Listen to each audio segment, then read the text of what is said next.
This is Muslimah Talks Movies, and I am reviewing the movie Behind Her Eyes. This movie has been living rent-free in my head since I saw it about a year ago on Netflix. This movie is so deep, so I'm going to do a blow-by-blow, episode-by-episode, just playback of this movie and just give you my thoughts as I go along.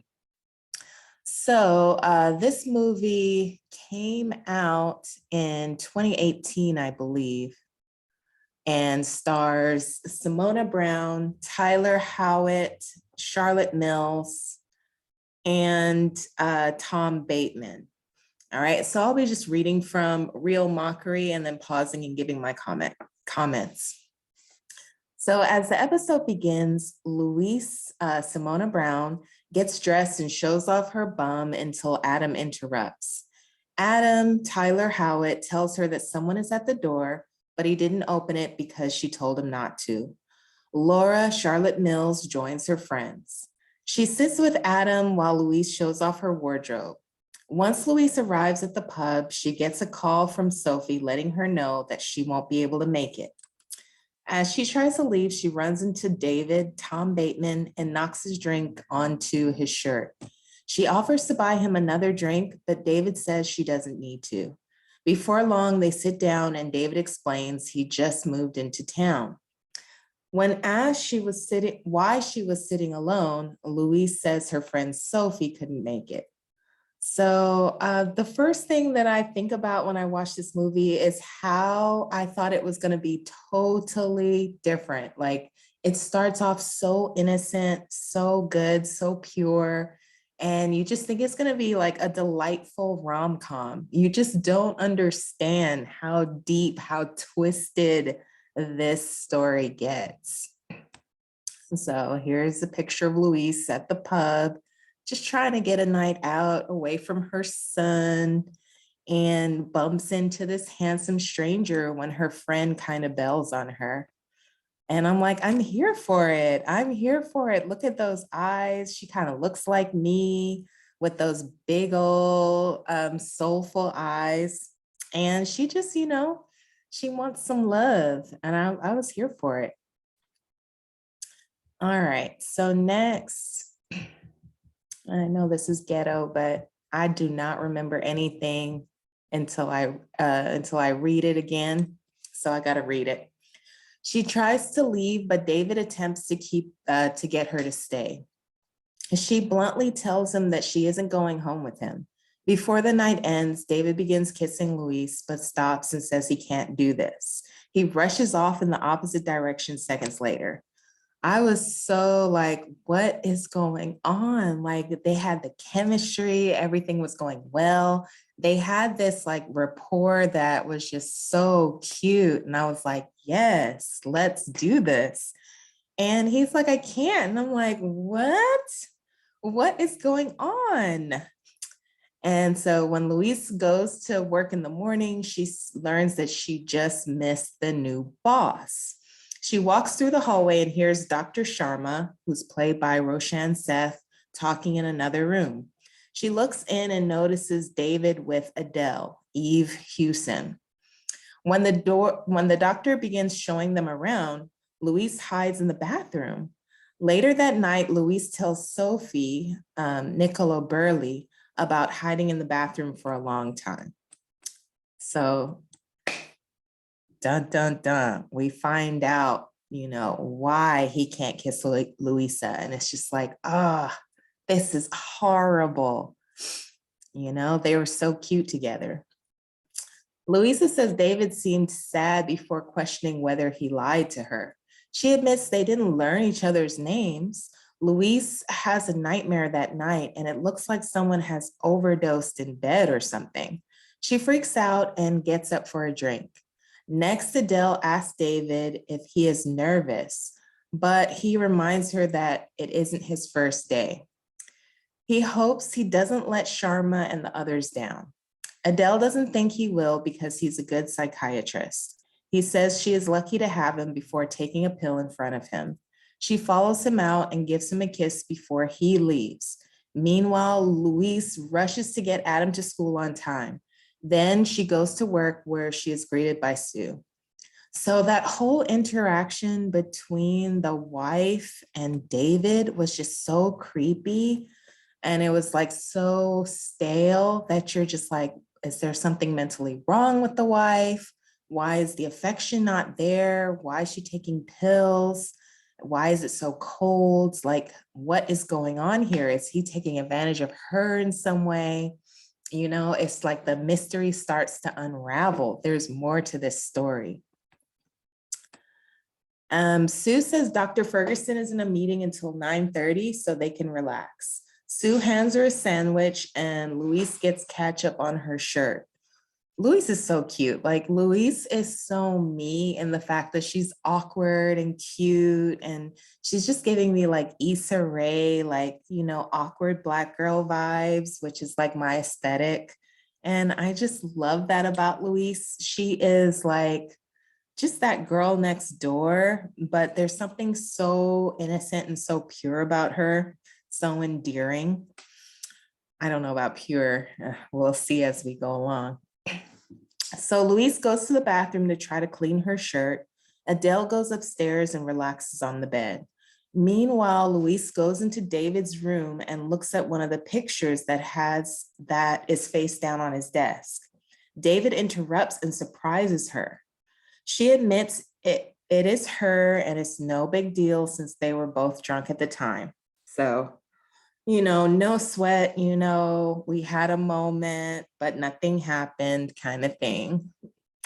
She promises not to tell anyone and says nobody will ever know. And then she tells him she works there too. David says he shouldn't have done what he did and can't explain it. Louise says they should just forget it since she loves her job. Excuse me. So, you know, we think everything is going to be okay. You know, everybody's like, we're going to just keep it professional and, you know, let bygones be bygones. I won't tell. And she's just adorable with her little ketchup stain. She's a mess, but she's just such a cute mess. And they shake hands moments later. She admits she is from the area, so David asks if she can talk him through the area. She shows him the areas on a map and tells him which areas are good and bad. David soon finds out she has a child, but he doesn't. They talk about the 7-year-old and Louise being divorced. He thanks her for not thinking badly about him. David and Adele hang out with Sharma and drink that night. Adele tells them that 2 is her limit. David admits psychiatrists are just as messed up as everyone else, but they're better at hiding it. Adele jokes that he doesn't want her getting drunk and spilling all of his secrets. She says she didn't mind uprooting her life and moving because it was a good opportunity for David. And so, yeah, Adele, what can I say about Adele? Like, Adele seems so fragile and so cold, and she's always wearing these like cream colors in the story, and just seems so has to be so sheltered and protected. So I was like, there's definitely maybe like a Mr. Rochester and his first wife thing going on, where you know he feels duty bound to stay with her for some reason. Because of something they went through in that marriage, but you don't know what it is. You don't know if she's covering for him or if he's covering for her. David claims she had reason to move up here as well. She admits she always wanted to live in central London since she grew up in the country and the city is exciting for her. Adele again says she thinks it's a good opportunity for them. When everyone leaves, David keeps drinking, but Adele doesn't. They agree that they had a good night and they want it to work. So yeah, so they start kissing and do the husband and wife thing. And, you know, she's always telling him that she loves him. And David he does not say it. It's so weird. It's, you know, it's so like one-sided.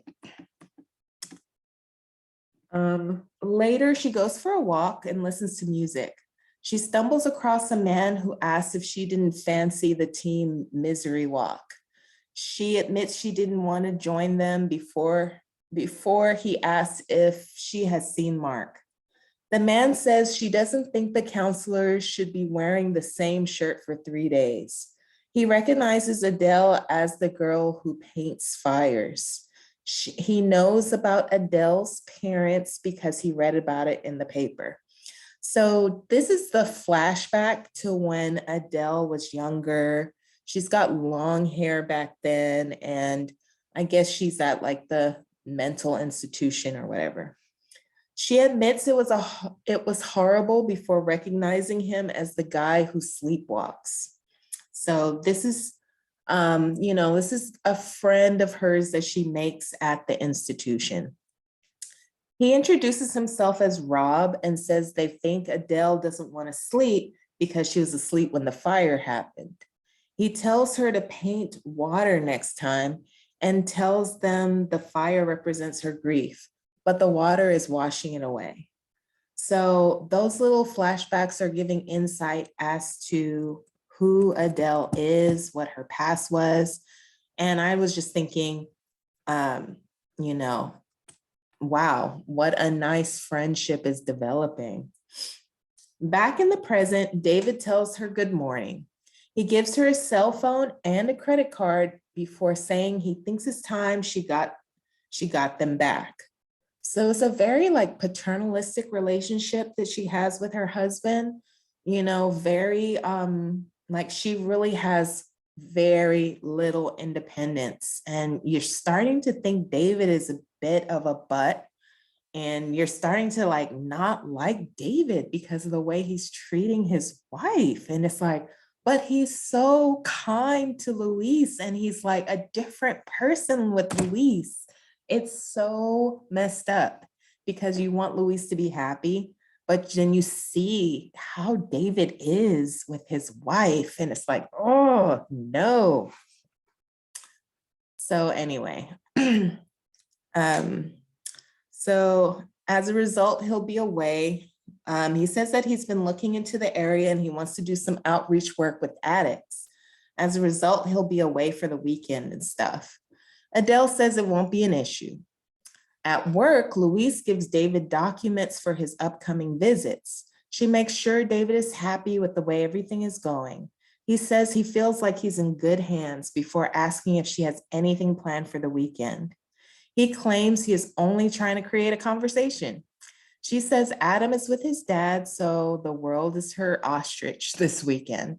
She spends her time doing laundry at home and going to the grocery store. So again, it's just night and day. The way David is with his wife versus Luis is like so different. And you're just like, what is the secret? What is going on here? He's more like a caretaker, poor thing, But, this is his bed and he's got to lie in it. But I want Luis to be happy. So it's really confusing. So that's her commiserating with her buddy about the situation. So later, she sits around and watches television. She thinks about David before getting ready for bed. She has that drug overdose nightmare again, but it's slightly different this time. She dreams of chasing her son through the halls before waking up on the balcony. She checks her arms and finds a bloody wound. The next day, Adam returns home with his dad, Ian, who's played by Aaron Anthony. And Luis agrees to let Ian in before he reveals Lisa has the offer of a house in the south of France for the summer. He wants to take Adam, but Luis says that isn't going to happen. Lisa is pregnant and Ian wants Adam to bond with her before the baby comes. Luis gets upset about his new relationship and Adam listens to their argument. She's angry because Ian told Adam before telling her. Girl, I don't care about that. Like, Literally, when a relationship is over, it's over, you know, and you want the kids to, you want the kids to be happy. You want what's best for the kids. So if I was in that situation with my ex-husband, we have a really good relationship. But if I was in that situation with my ex-husband, I'd be like, hell yeah, take them for the summer to the south of France. Take all of them. Let them meet their new half brother or sister too. Like literally, like do not put the kids in the middle like that. So I thought that was a bit rash of Luis. I get how clingy some women are with their kids, but the way I see it, like the time that Ian is away from her is time you can like make plans, date, get your house in order, improve yourself. So yeah, I was like, yeah, she's being a bit unreasonable there. When Ian leaves, Louise tells her son that he isn't going to France, and that upsets him. He tells her he hates her before slamming the door. Later that night, Louise complains to Sophie about Ian and what has happened. And Sophie encourages her to let Ian take Adam so she can use this month for a fresh start. Like, Sophie is a good friend. Like, Sophie puts it all in perspective. I like Sophie. Sophie says this is her chance to change some of her life. In the morning, Louise talks to her son about using hate before agreeing to let him go with Ian. As David leaves, Adele tells him she is going to go to the gym and shopping. Louise walks her son to school before going in the opposite direction. She walks around a corner and runs into Adele, knocking her down. So here is the meet cute between Adele and Louise. Okay, the two women. Louise recognizes her, but Adele says she doesn't think they've met. Louise admits they haven't, but says she works for her husband. They introduce themselves before Louise quickly tries to leave. Adele stops her and asks if she wants to get a coffee together. Louise agrees to go with her to make up for knocking her down. All right, so you're just like, okay, I don't know. This is awkward, but what's gonna happen? We don't know, but I just love this TV show. It is so well written. The characters are so intriguing and mysterious. And I mean, David is so good looking. So he's like just the great leading man role. And like everybody just plays their part so well. And it's like, what is going to happen? This is not just your typical, romantic comedy. This is not just your typical mystery or thriller. It's just got everything. Like, it's got the dreams, it's got the mystery, it's got the romance, it's got the drama. It's got so much. So yeah, so definitely we'll be talking more about this episode. It's about this series, Behind Her Eyes. Love all the characters. And I might actually do a Grantchester review because this same actress, I believe her name is Simona Brown. The same actress that plays Louise is in Grantchester as well, and plays like the civil rights activist. She does an amazing job. And I'm just so impressed with her. She's just doing a lot of things that are innovative and different and not typical roles that you see Black girls on TV doing. She does a lot of like really cool, just things that, are more, just mainstream. And I really, really like that. Okay, until next time, this is Muslimah Talks Movies. See you later.